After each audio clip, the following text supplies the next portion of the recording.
Don't look at me. I'm morning sailing here on my way back to the UK from Dublin, Ireland. I was going to do a nice introduction about this video, which is me travelling around Anglesey, Ireland, Northern Ireland. Follow the arrows to find your way. I've had a really great time, actually. Here is a catalogue of my calamities across the Irish, the Fair Isle, and the Fair Isle of Land. I'm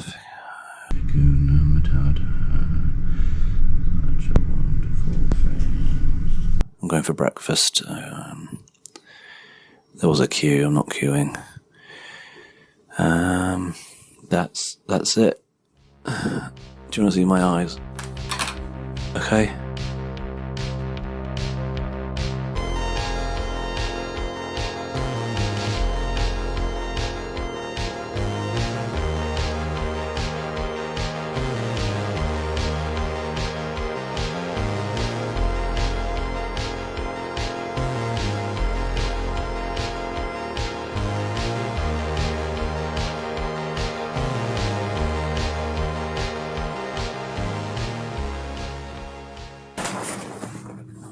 Welcome to Ireland. You won't believe the view I've got from my hotel room here. I'm going to show you now, actually, because it's quite stunning. It's something to behold. So, I'm actually not in Ireland. That was a lie. Just doing a joke. I am in London because I'm going to go and see the National at Alexandra Palace. So I'll do a clip of that here, maybe. I don't really like recording, having my phone out when I'm watching something. It's James. Hi. No, I'm going to Ireland, remember? You said I could have these days off. No, I've got no plans tonight. Yeah, I can do it, yeah. Okay, bye. You sit. Go away.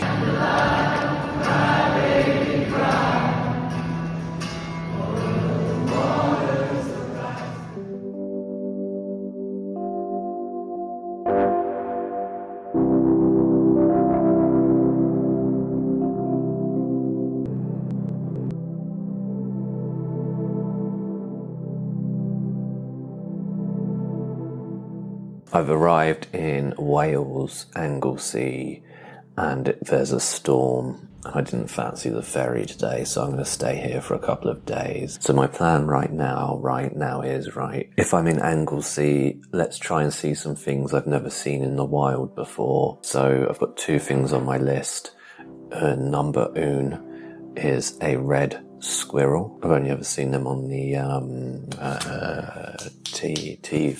I found this website where they have a map of sightings of red squirrels, and there's one quite close to where I am now, and last spotted in 2014.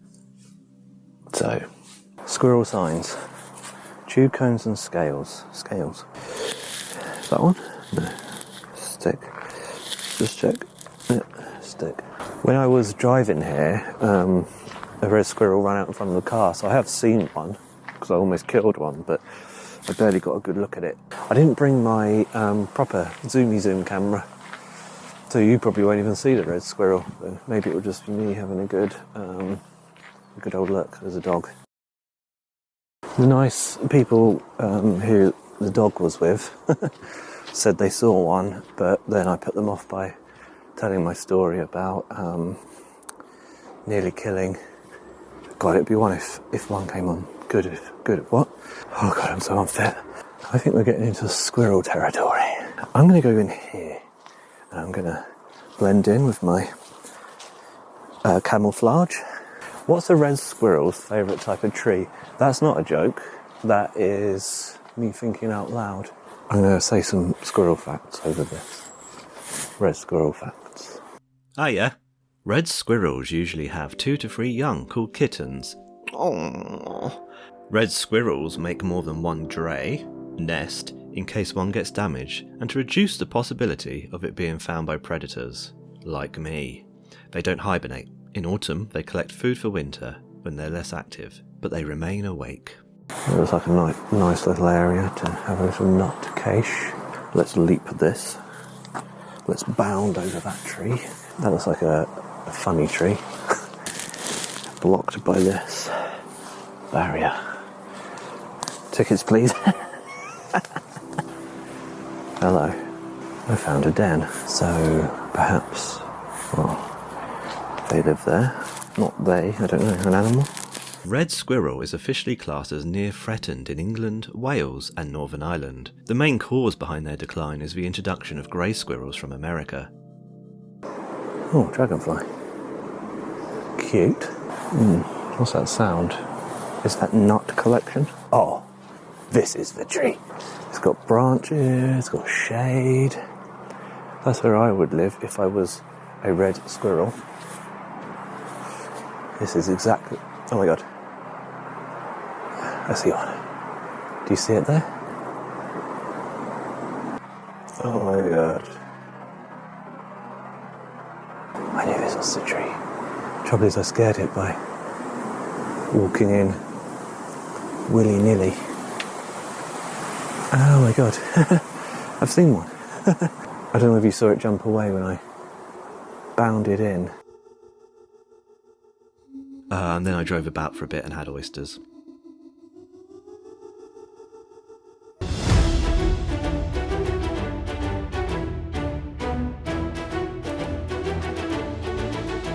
Here I am in my sailing vessel off to Ireland.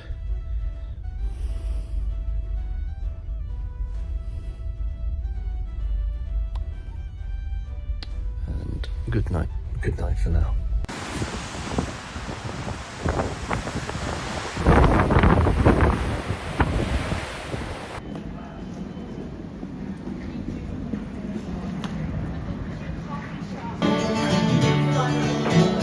Some was even drunk as hell, while lay there near as lifeless. Old man in the corner sang, where the water lilies grow. On the jukebox, Johnny sang, a velvet thing called love. Hi, I'm in Dublin. I hired a car as I needed one for my road trip. First impressions of Dublin are very positive, seems very clean and friendly. And then I stepped out of the car hire place. No, I'm joshing. Here's the River Liffey, very splendid in the sunlight. And later on you'll see in the moonlight. What I did enjoy was after a few hours walking and exploring, I had looped around. Not to say it's a small city as such, but it's definitely an ideal one for a weekend city break. Here's some dams and ice cream, very nice, very vegan. Or was it elderberry? I can't remember what it was actually. Got this jacket from some of the thrifty shops. Do I look like a bus seat? Let me know in the comments. Or the carpet of a cinema in the 90s. Dublin Castle looked very impressive amongst the modernity of the city. However, I couldn't find the fucking entrance, so didn't go in there in the end. This is Molly Malone, statue thereof. The legend goes that Molly was a beautiful young girl who worked as a fishmonger, until she died suddenly of a fever. After her death, the story says her ghost began haunting the streets of Dublin. She's most famously known for the song Sweet Molly Malone. Many refer to this song as the unofficial anthem of Dublin. I will sing it now. No, I won't really. However, what you're hearing underneath this right now is a harp version by Tiffany Schaefer. Thank you, Tiffany, and more information in the description box as ever.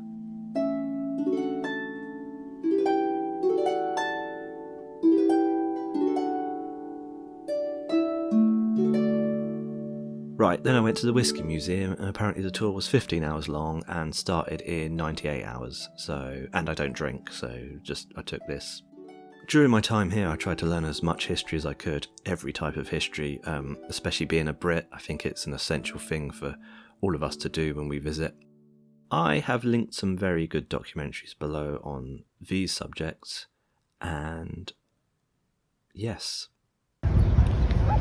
Evie? Oh no. Also tried to go and see the Book of Kells, but you couldn't just buy a ticket. You had to go online and book a time and a ticket, and the website was shit. To be honest, I probably wouldn't even go and see the reunited Beatles if I had to book it like this. But Trinity College sure was a nice place to visit, and I'm glad I did.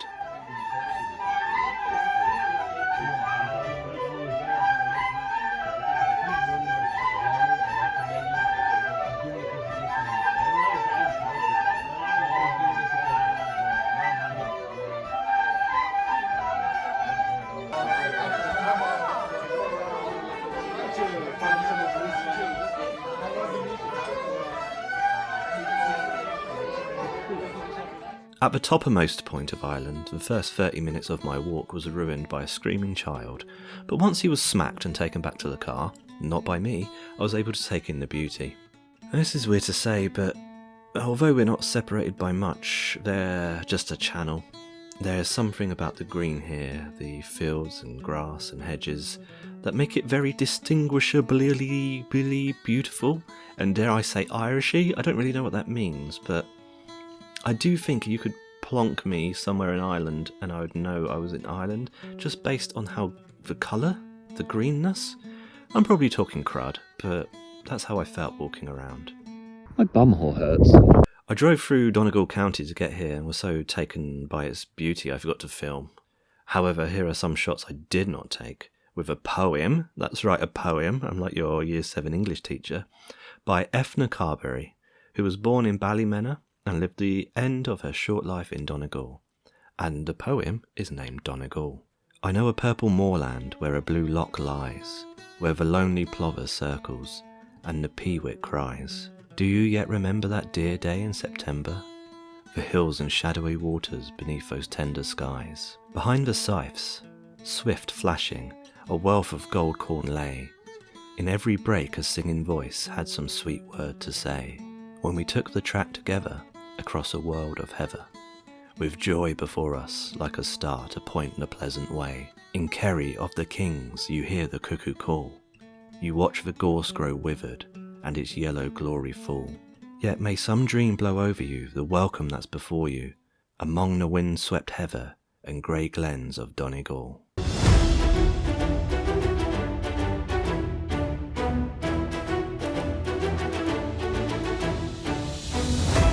So I've put Derry/Londonderry. I mean, no offence by the naming convention here. I've just gone for the legal name, I guess. I was there for a short amount of time. I learnt what I could, but if you want, you can clarify anything in the comments. I'm always down to learn more. So now I'm in Northern Ireland to start my Northern Ireland road trip. This is the only remaining completely walled city in Ireland, and one of the finest examples of walled cities in Europe, according to whatever this website is, the walled website. The walls were built during the period of 1613 to 1618 by the Honourable the Irish Society as defences for early 17th century settlers from England and Scotland. Scotland. This is also Europe's largest collection of cannons, many of them used in 2 17th century sieges, and they have been fully restored. This is a TV show. This is by Anthony Gormley. Anthony Gormley. And here's the Guild Hall. I just found out that these buildings were used for tax collecting. Guild, of course. I never put 2 and 2 together, but here we are. The current building, which was designed by John Guy Ferguson and financed by the Honourable the Irish Society, again, here they are, was completed in 1890. It is very lovely inside. Gorge stained glass windows and a massive pipe organ. Here I am in my outfit of the day, looking like that. I completed my walk around the circumference of the walls and headed onwards to my next destination.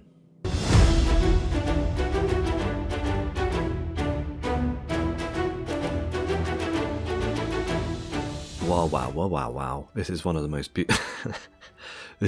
beautiful castles I have ever seen. In fact, no, this is the most beautiful castle I've ever seen. But sadly I got imprisoned for stealing a loaf of bread. Couldn't eat it anyway. Well, no time to waste. Onwards.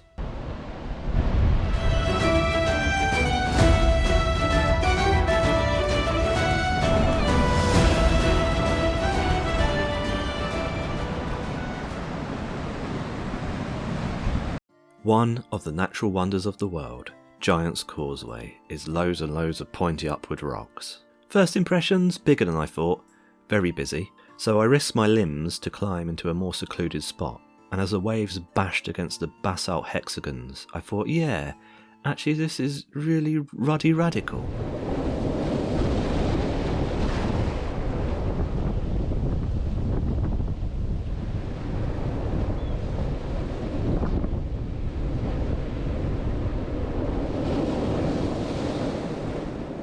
Oh, how were they formed? Okay, one sec, let me get Wikipedia up. Ancient volcanic fissure eruption. I've had one of them, I've had one of them in my bum hole. That's pretty cool, isn't it? As I like some legend, according to legend, the columns are remains of a causeway built by a giant. The story goes that the Irish giant Finn McCool, from the Fenian cycle of Gaelic mythology, was challenged to a fight by the Scottish giant Benandonna. Finn accepted the challenge and built the causeway across the North Channel so that the two could meet. Dogs? However, something to note, if you don't want to pay £14,000 for the car park, you have a fair walk ahead of you, friend.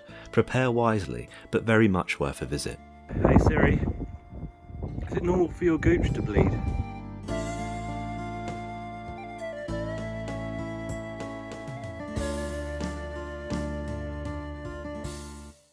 Not much is left of this, but it sure is beautiful. People even get married here. Not in it. I don't know, I just saw one photo on Google, but it looked nice. It's very fun to imagine what this would have looked like before it was destroyed. Quite an imposing fortress, I imagine. Meow. Got some Tato, as is custom. They only had salt and vinegar, so don't shout at me.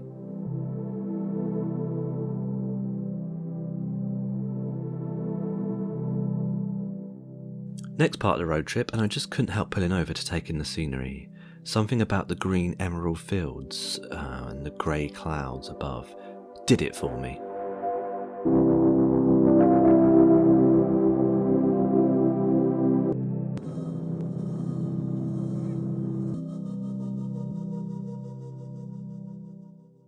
Carrick-a-rede, rope bridge. Another bloody long walk from the car park. I'm not here to exercise. A couple of Australians walked past. Ruined the whole trip for me.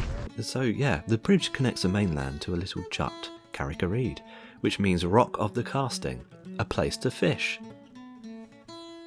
Many have built bridges over the years to get the best fishy wishies. Salmon.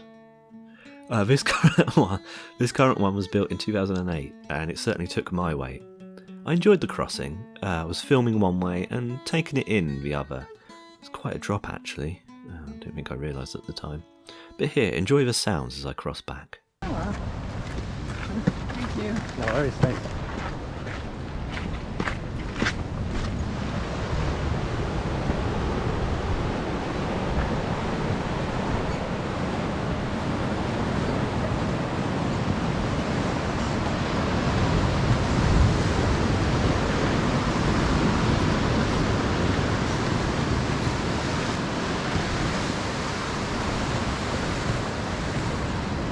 Then I stopped as I thought I saw a fire, but it was just chilling.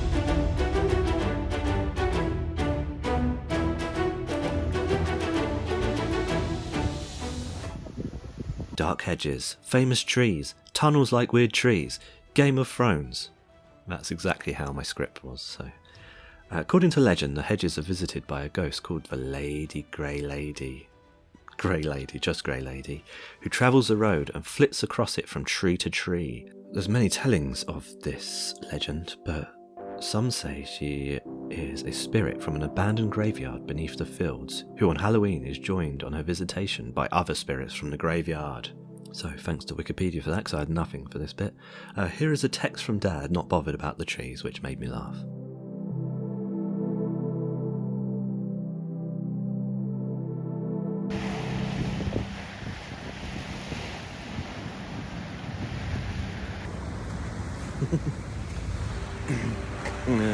Portrush had it all. Seagulls, zippy, nail clippers.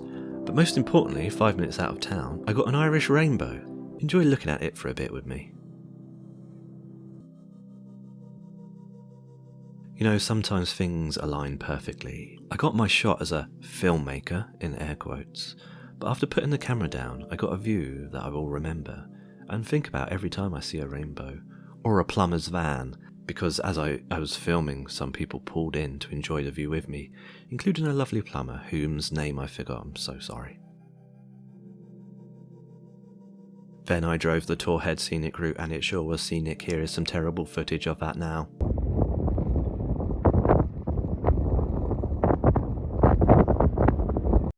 And then I ate chimps.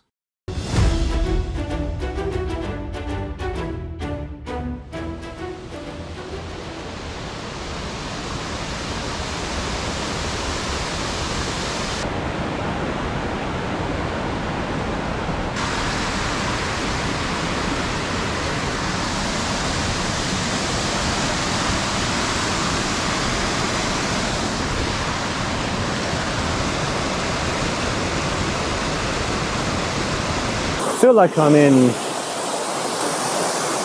just a little area, no one around. Well, I am in a little area, but I feel like this could be... I don't feel like I'm in the UK, to be honest, in a weird way. Some of the foliage looks quite wild. I've stepped into a different little world. Nature is untouched, and it just does its thing. It's a bit of a trek back, and I'm really aching after yesterday. I did many, many miles, kilometres. The walls are dripping with blood. Stepping back from the chaos of the waterfall,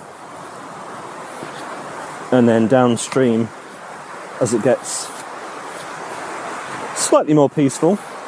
Not yet. And that's that then. Well, that's that then. On my way back to the bloody car park, bloody miles away again. Just thinking, couldn't they use some of the flatter causeway rocks to build a car park? Something to think about. Anyway, walking back from the Cranny, I was reflecting on my trip. Had some tears, some bad moments.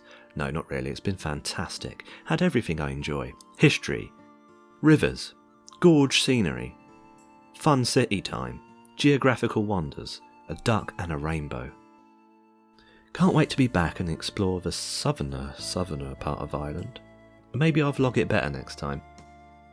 If perchance you did enjoy this, and leave a like, and even more so, if you enjoyed it even more so, subscribe. 63.1% of my viewers are geese and have no opposable thumbs, but the other 36.9% of you, get on it and subscribe. Thank you. Now over to me to sign off. I'm just going back to the car now. I suppose that's the end of my trip then. Thanks for making it this far, to all 7 of you.